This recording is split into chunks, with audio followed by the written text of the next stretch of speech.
For starters, this movie was an emotional roller coaster.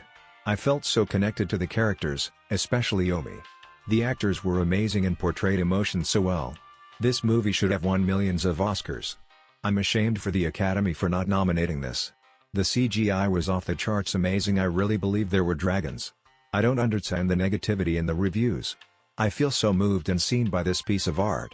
This will definitely be a rewatch for me and my family. I cannot even begin to describe how the movie brought me into this world with the amazing set. This movie brought me and my family closer together. I 100% recommend. This must be 30 characters. With that said, don't watch the film. You know you're in trouble when the title of your movie is so unintegral to the plot that the decision is solely based on whether or not you wanted to leech off the popularity of a successful book series turned movie franchise or a mobile gacha game.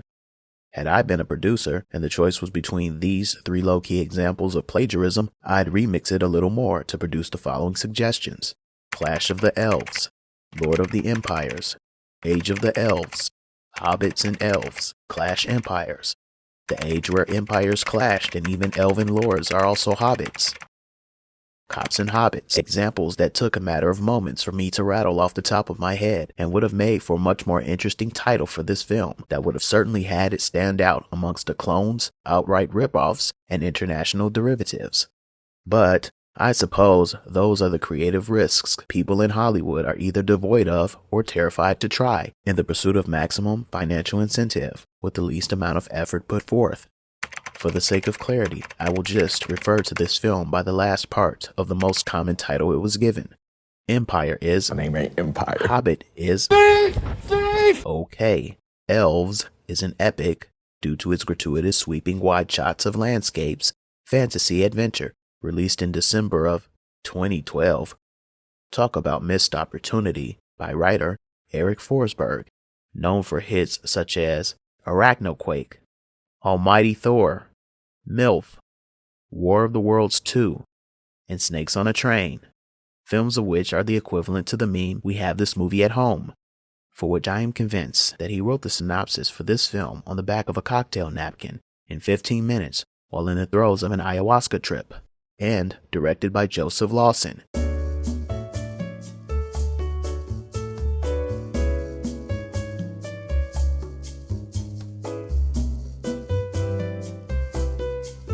Set in an ancient era where 2 races of people are embroiled in an age-old conflict, the Homo florensis, a real species of small archaic humans that inhabited the island of Flores, Indonesia, until the arrival of modern humans about 50,000 years ago, and the basis of the filmmaker's defense against Warner Brothers for their usage of the word Hobbit for one of their many rotating shell game-like titles, as they were so nicknamed, are a peace-loving race who are subjected to enslavement by the Java men.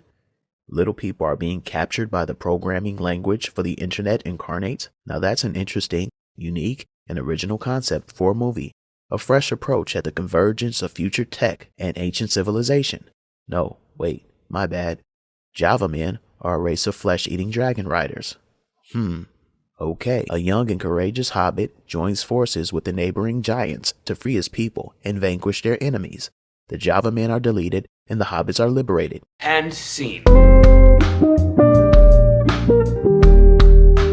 I suppose it's worth exploring how we get to this inevitable happy ending, because it's not as linear as I just presented. In fact, the movie contains a plot that is so comically convoluted and implausible, despite the fact that it's a fictional fantasy, 2 words that literally mean that you can create whatever you want. The story begins an arbitrarily long time ago on the island of Flores, filmed in Cambodia, the Toronto of South Asian filming locations, where we have the whole of Southern Asian little people and some legit children playing the hobbits, happily frolicking about and picking fruit. Because of course, the good indigenous people are always tree-hugging, earth-connected vegetarians, as killing animals, even for literal survival, is bad. The protagonist, Gobin, is introduced as an apple-enticing trickster, you mensch, lying in wait, for some reason, to attack and capture the otherwise defenseless Hoppies are the Java men, or what they call the Rock Men. A confusing reference I will now use interchangeably. We know that they are the bad guys by their menacing, impossible to talk through prosthetic teeth, slight height advantage, and uniformed unibrows. Gobin climbs a tree to get more fruit, where he spots the Java men from afar, not really inconspicuous, and slowly beginning to advance. Gobin tries warning his people, but it's too late. Armed with clubs they seem to never use, and oversized, rideable pet lizards, the hobbies are quickly overtaken in what can be considered the most gentle and considerate assault given by a reputably cannibalistic, bloodthirsty tribe. One of the hobbits is gently captured in a net he literally ran into, cradled like a swaddled baby, and then carried away. Gobin, still in a tree, shows that he is the protagonist by attempting to ward off the enemies with what you can consider a weapon, sniping a Java Latte Grande before narrowly avoiding a flying bearded dragon, saving from capture who I am referring to as Hobbit, a meme that will be funny in a minute. That save would prove to be in vain because, while counterintuitively keeping his attention away from the direction he is exerting all of the effort his tiny legs could muster to race him forth, Hobbit White Girl falls into a net a full 3 feet away, and one that doesn't entangle him fully, and thus he could readily escape from, especially since it's unattended.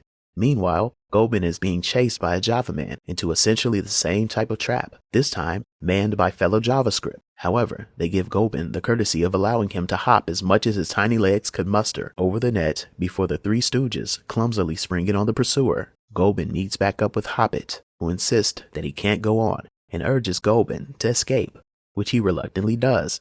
I'm confused.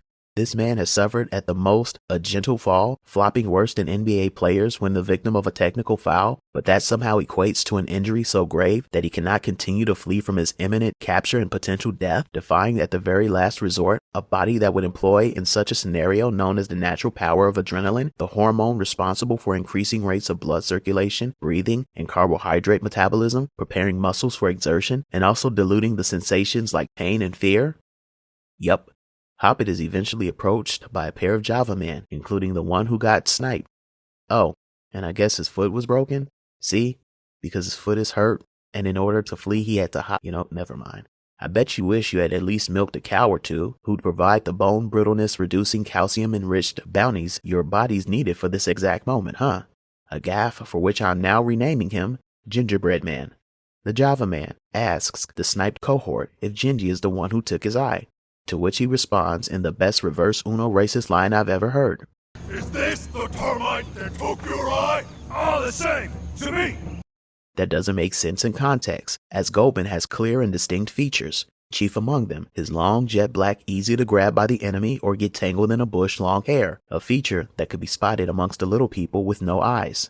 But okay, as you were stereotyping. After a bit of light torture, Gingy is brought to the apparent leader of the Java men, Grande, who is conducting an interrogation on the other captives for the location of the Hobbit village. He then asks Gingy, who responds like a G, little g, and, in a move that could only be done by an absolute boss, Grande, Big G, decides to wipe his face, lick his hand, and give Gingy a big old smooch. I guess he's dead now? Yeah, let's just assume he did him in. This horribly intimidating act proves to be the thing for this guy to not only give up the location of the village, but also drop dimes on his descendants thousands of years in the future. I need some money. Oh, this makes sense now. We cut to establishing shots of Munchkin Land, where we get a good sense of a people who are blissfully unaware of the doom that is soon to befall upon them. We are quickly introduced to Gobin's family. First, there's this guy, father of Gobin, who we're going to refer to as TikTok. He appears to be a respected elder of the village, as noted by his monarchical salutation to fellow villagers as he goes about his daily routine. Then there's Mama-san, who is a healer. Not with herbs, not with potions, not even with spells, with rocks. Then there's his sister, Omi, who does nothing. Gobin rushes in, and in a manner like a toddler who needs to use the restroom, begins warning the others of the arrival of. The people show a surprisingly lackadaisical response, considering the Java rocks are supposed to be mortal enemies who have threatened their safety before. TT, very on brand as the wise, seasoned figurehead, takes the warning seriously and prepares his defense of running into the forest. Wow. You'd think that if there's a dude with a slingshot ready to make a stand, his predecessor would be a hardened veteran ready to snipe a few of them with a blowgun.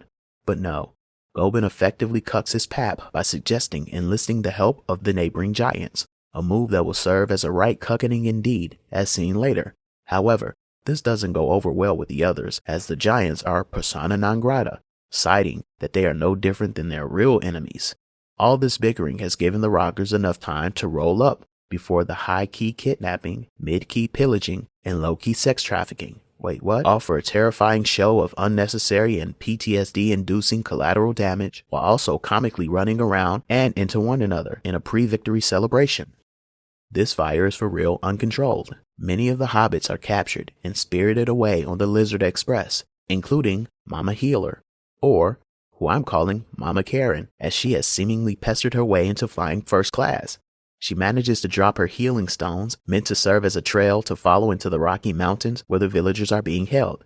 Just so we're clear, these stones are coming from a person all of 2'11", with no visible way of carrying however many of them it would take to make a sufficient breadcrumb trail leading to a place of undetermined distance, dropped by someone who needed to have exercised clarity and forethought in the middle of implied death and obvious destruction, to gather as many on the off chance that the person who sees these literal needles in a haystack is both cunning enough to put two and two together and follow the trail, but also determined to take up such a harrowing and perhaps suicidal journey.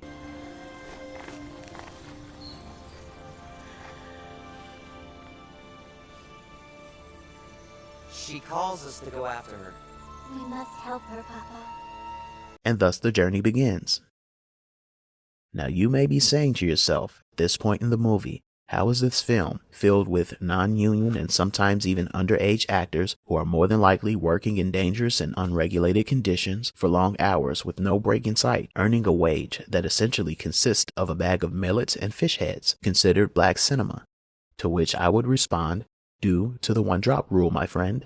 A meme that pays off in the end, so hang on, as the answer lies amongst the giants, which is essentially a pejorative in this case, as they are basically men of average height, who don't seem to exhibit any superhuman-like powers, and seemingly the only one of obvious African phenotype amongst his cohorts, Amtar, played by Christopher Judge.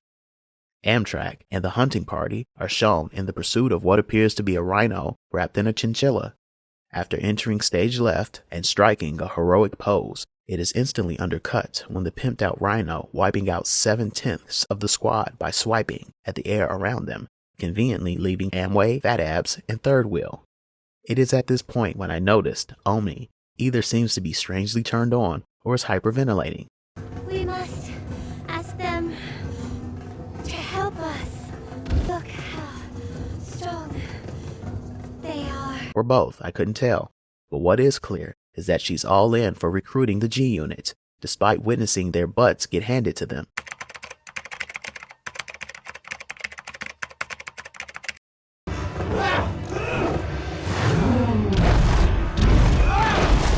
Okay, Amco, the last to survive an attack they seem to be applying tutorial-level methods on, gets knocked to the ground and close to defeat.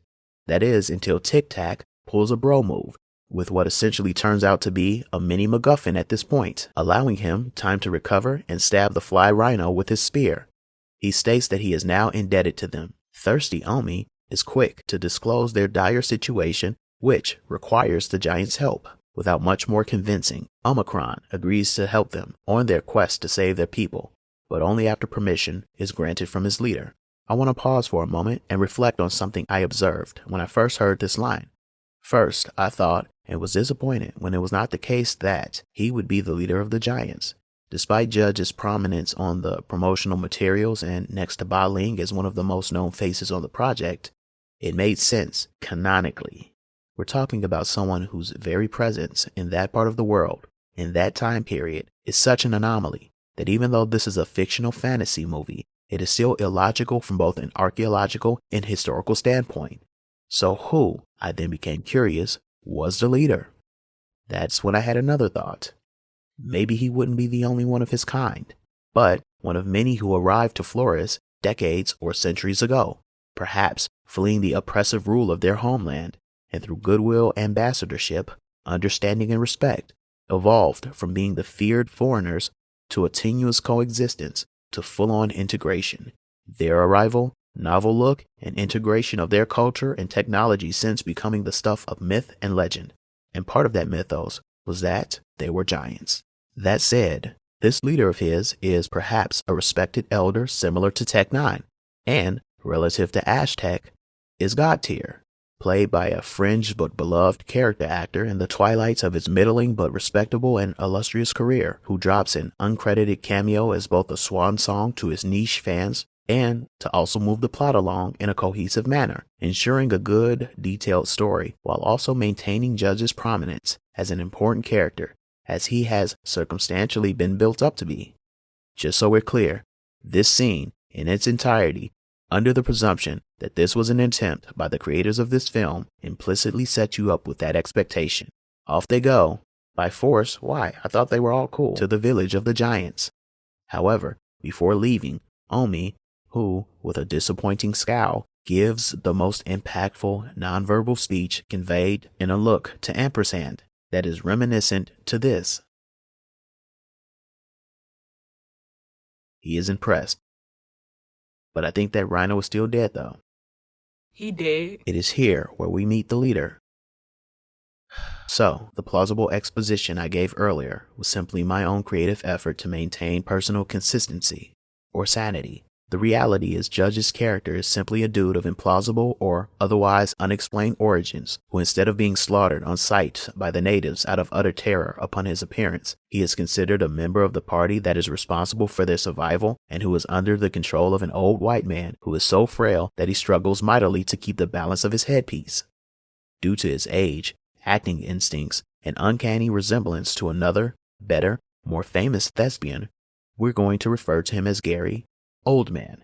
A Man asks Old Man for permission to leave the plantation so that he may help his group of disenfranchised, marginalized, victimized people. And Old Man, very on brand as the pompous, out-of-touch colonizer that he is, refuses based partially on the stereotypes he harbors for the hobbits. Nice. Tum Tum, realizing that Omi will figure out that he was an accomplice to the Rhino murder earlier, then offers her as a trade for Amtech. Yikes.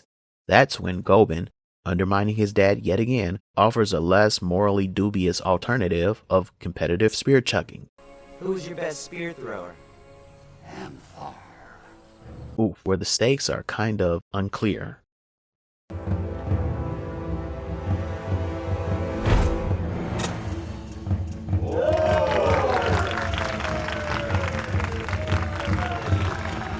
It is at this point when Ba Ling, who is not a brainwashed sex traffic victim, but clearly unaware of which side she's on, steps up and emasculates A+ for some reason.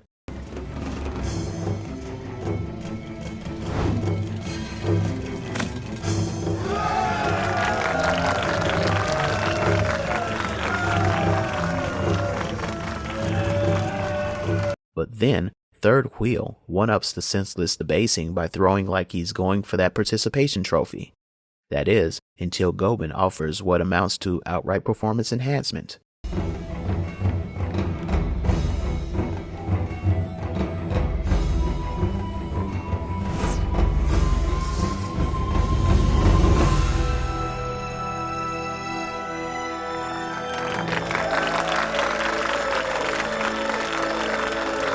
The pointless scene becomes even more so when doddering Old Man refuses to relent, or even be amused.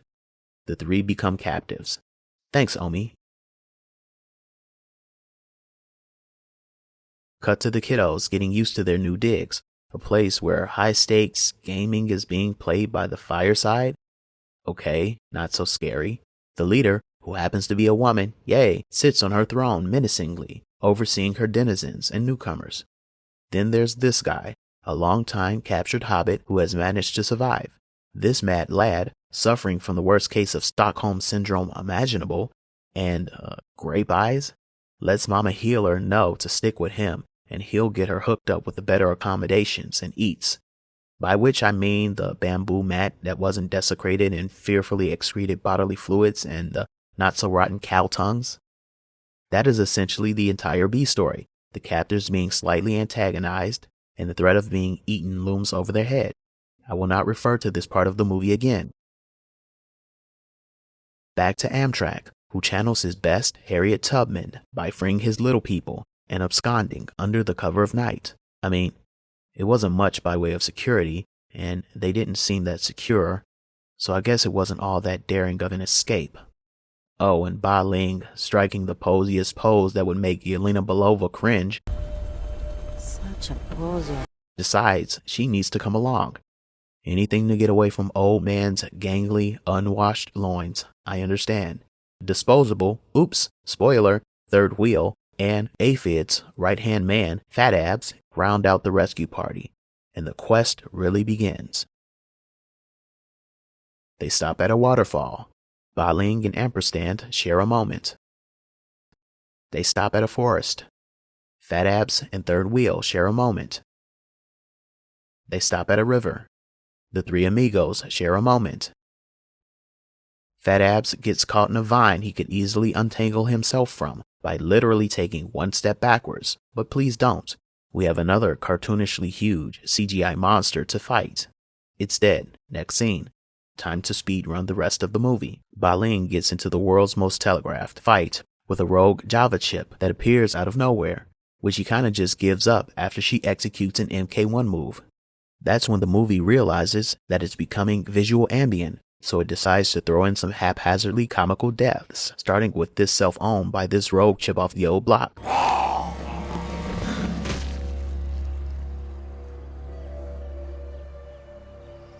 Don't laugh.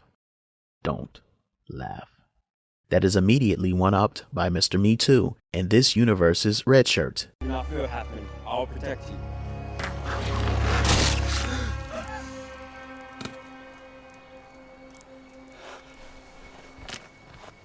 Don't laugh. Don't. I don't know how long of a time skip the preceding scene is supposed to be, but judging by Judge's Beijing-riddled beard, I'm going to have to go with 2 weeks.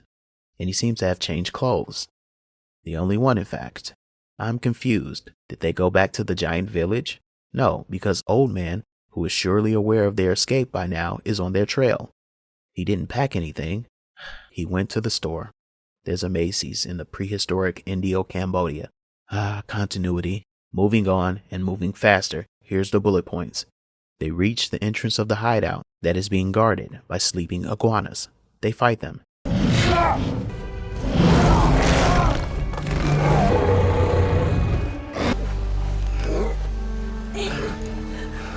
Ambulance needs an ambulance. Gobin and TT search for Mama. There's a fight scene. The crazy hobbit, yeah, remember him, gets choked out and dies. TT is caught and about to be sacrificed by the leader of the Java crew, but then she's defeated with a poke in the eye. Pew! This is a hate crime. There's another fight scene. Fat Abs meets a hilariously cheap death in all its first-year student on Adobe Premiere CGI glory.